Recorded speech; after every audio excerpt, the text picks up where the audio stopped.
Hello, hello, astro lovers. How are you today? So I'm here for another update on this next week, and it's a very, very, very powerful week. Oh my god, oh my god, oh my god. Are you ready? I'm not sure if you are ready. I'm not sure if we are ready for this next week. Why? A lot. Stay until the end if you want to hear. And yes, I guess you'll feel specially if you have Scorpio placements, Sagittarius placements, and all the opposite signs. So either Taurus and Gemini. It's a big one. It's really a big one. So starting off by the beginning, tomorrow Mercury comes back to Scorpio. So tomorrow is the 19th of November as we are recording this, and Mercury is going to be back in Scorpio just on time to get along with the new moon and the sun, with the moon and the sun. So Mercury has been retrograde, as we know. Mercury has been retrograde in Sagittarius. That's how it started, but now tomorrow is coming back in its retrograde movement to Scorpio. Interesting, huh? Interesting that Mercury decided to join the moon and the sun for this cosmic powerful event.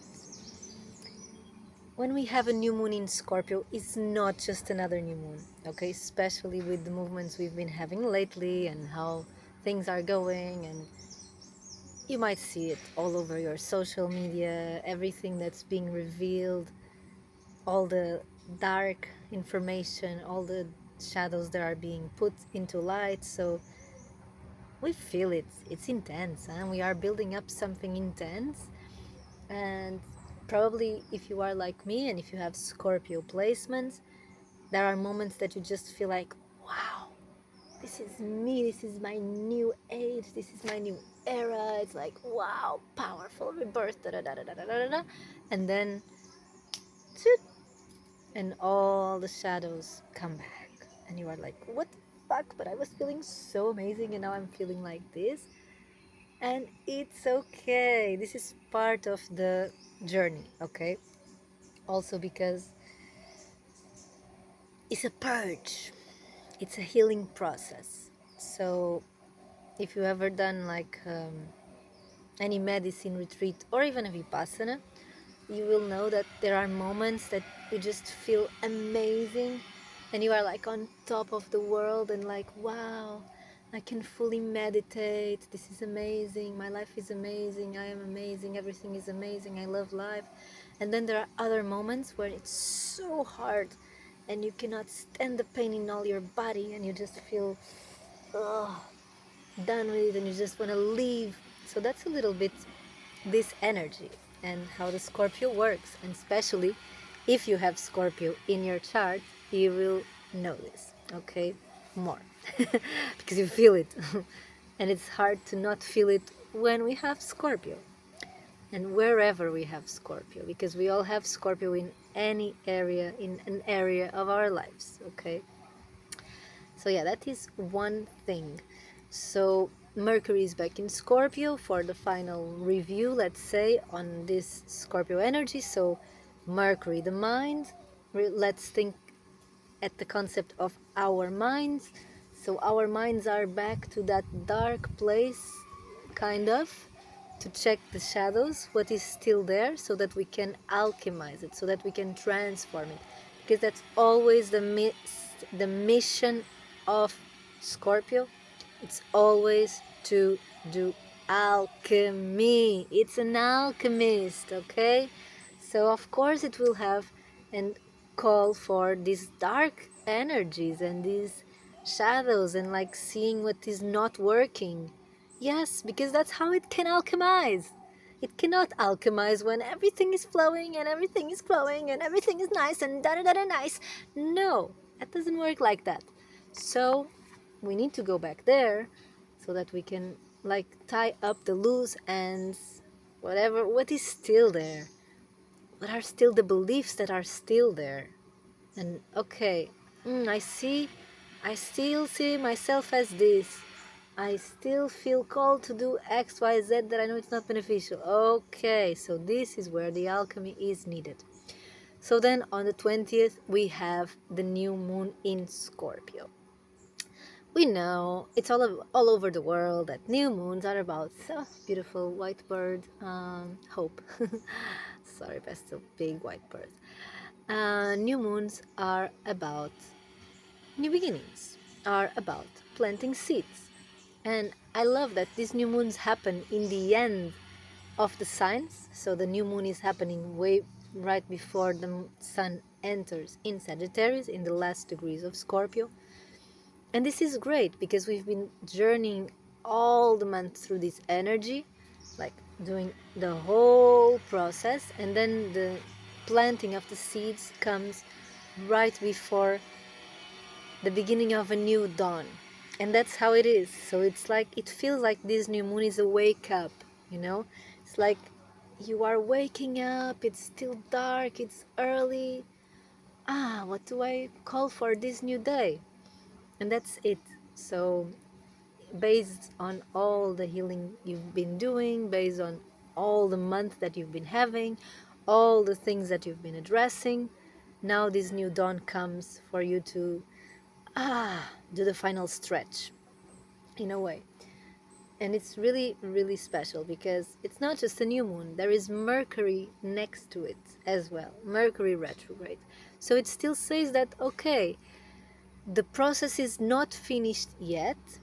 It's almost, but it's not. But this is the moment that I'm planting the seeds. But let's bring the analogy of the new dawn. So you are waking up, it's still dark, you are planting these seeds, and then you will choose to go slow on that day. And you will go slow until when you feel like the energy is really building up. And that's where you come back into life. And that's in the analogy when Mercury goes back to its direct movement. So we will go slow, building up while Mercury is in retrograde until the 29th, and then we can go full on what we know. But then, of course, we need to look into the rulers of this new moon. And this new moon is ruled by Mars and Pluto, sorry. So Mars is in Sagittarius, as we know. So acting, setting the arrow, that's now we go. That's the direction, that's where we go. Okay, let's journey through that direction. Let's explore that possibility. Let's go deeper into our sadhana. Let's investigate that thing that is calling us so much. Yes, but let's not forget also what we learn. Let's not forget also what are our beliefs, and much more than our beliefs. What do you want? Yeah, what are you trying to do with your life? What are your goals? What are your visions? What is the footprint you want to leave in this planet? No, we are getting deeper, but this is the moment to get deep. We feel somehow that there is a sense of urgency building up. It could be really urgent, it could not, we'll never know. Maybe we know, but this is the moment for us to think big and to do the work to go big. Because if there is the perfect moment, is during the Scorpio season. That was the alchemical process that we've been through, and then it's where we want to go. Which direction? Where do you want to put your focus for the next year, for the next months? 2026 is at the door. It's a year one. It's a new start. It's a new start. And we knew it from this early year on, when we had Neptune moving into Aries, when we had Saturn moving into Aries, when we had Uranus moving into Gemini. And now they are back to close the chapter. But March, we are going on again, and that's how it starts. And then you cannot go back. So this is the moment for you to really set the intention. This is not to make you like, oh, I have to act right now. No, it's not about that. It's not about going too fast. That's also what the axis Taurus and Scorpio teaches us, is that Scorpio wants to go all in right now, everything, and doesn't realize that sometimes that just causes more problems and makes you two, three steps back. So learn with the Taurus, which is the integration of Taurus and Scorpio. Integrated is one. So learn with it. Go slow, take a step at a time, feel into it. Jupiter is in Cancer asking you to feel into it. So everything is perfect as it is. Like this moment is perfect as it is. And you have a great chance to do something you've never done before. If you are more patient, if you listen deeply, if you don't act out of the all or nothing urgency, or like it doesn't work out, it didn't work out, it will not work out. No, that's not how it goes. That's not how it goes. So yeah, this will be especially interesting and intense for Scorpio placements and Sagittarius placements, because are the ones that will feel it more intensely. But as I said, also Taurus and Geminis. And you can see in your chart where Sagittarius is, where Scorpio is, where Gemini is, where Taurus is. And even if you don't have planets in Taurus or in Gemini, there is always something, because the chart is like a mirror. So in one point there is an opposition, and if you have, let's say, 3 planets in Scorpio in one house, on the opposite side there will be the Taurus, and it's receiving energy from there, so you will feel it. So yeah, this is it. It's interesting that during this week Jupiter and Saturn are both in the 25th degree, and Uranus and Neptune at the 29th, so 25. It's about self-reflection. It's the vibration of 7. 2 plus 5 is 7. So it's internal, it's self-reflection. And when we are in a 29, is the critical degree, so-called. I would say it's really closing chapters. It's unconditional love. It's forgiveness. That's 9, okay? Even though that 29 together is 11, but it's the last one, so it kind of has the vibration of the 9. Yes, I love numerology, and I can make a video about that as well soon. 22nd of November, the Sun moves into Sagittarius. So now there is only Venus and Mercury retrograde in Scorpio, still finishing the chapter. And with the Sun in Sagittarius, now it's getting clear. It's getting clear. And Sagittarius, what is true? What is your soul telling you? Where do you want to go? And of course you were already going, because Mars was already there, so you were already acting on that direction, but now it's full light. So it's like now the sun is really shining on that area of your life. Check where you have Sagittarius, and that's where the work will happen, okay? That's where the expansion will happen, because it is about expansion. It is ruled by Jupiter, but we shall not forget that Jupiter is in Cancer in a retrograde. So it's internal, into the feeling, into the mother, into the womb, into the listening, into the subtleness, the fragilities, all of that. All of that. I'm so silly, but I love it. On the 25th, we have a T-square. It's like super T-square. So it's like a...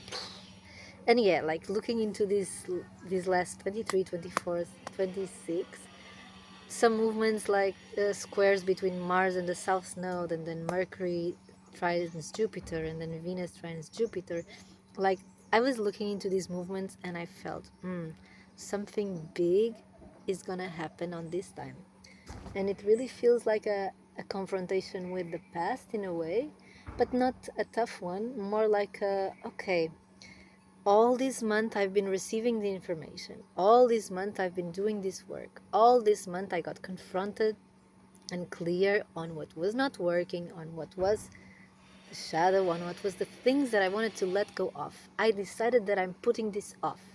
And now life is like, hey, I'm still here. Would you want me to join you? But then on the other side is like your new life is like there, and is softly smiling at you like, hey, we agreed to meet at 4, right? But then your old life is like, hey, I'm waiting for you. Come on, hurry up, hurry up, hurry up. And then you are like, yes, we agreed to meet at 4. And then you turn off the call, that other call, and you said, you know what? I don't choose to meet you again. It's enough. I've had enough, and I'm in a different place right now. So thank you so much for the lessons. Thank you so much for everything, for whatever you shown me, whatever I learned when I was being you or with you. But I am done, and I'm closing the door. Bam. And then you close the door. And then the new life is here. And you just go. You just go. You don't look back. You will not look back. Because why? It's finished. It's finished. The chapter is closed. And you are now on this new direction, on this new road to your highest power.